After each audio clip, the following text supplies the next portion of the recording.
pull out the quaternion out of the world pose using this extract quaternion function, and you pass in the quaternion, you could then use that to convert the quaternion to the three axes, the x, y, and z axis, using the toAxis function.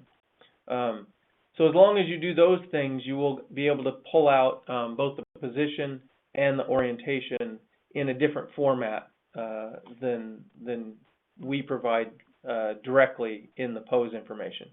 And so this is going to totally depend on what you want to do with it and what format your application likes to use. Okay, one last little bit that I wanted to talk about.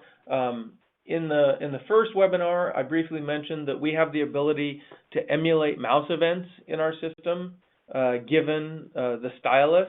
It's actually slightly more generic than that. It turns out we can emulate mouse events where a virtual ray from that tracker hits the actual display screen. And so we can actually do it with any tracker target in our system.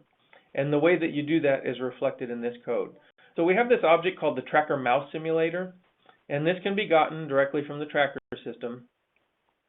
Then what we do in this code is we grab the primary target because we want to emulate the mouse with the stylus, and we basically pull out that tracker target and then give it to the tracker mouse simulator saying, I want to use this target to emulate the mouse.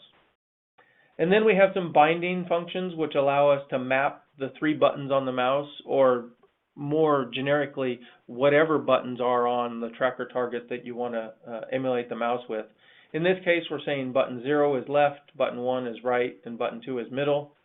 And then finally, we just turn it on. So as soon as you set enabled to true, it will start generating mouse events where that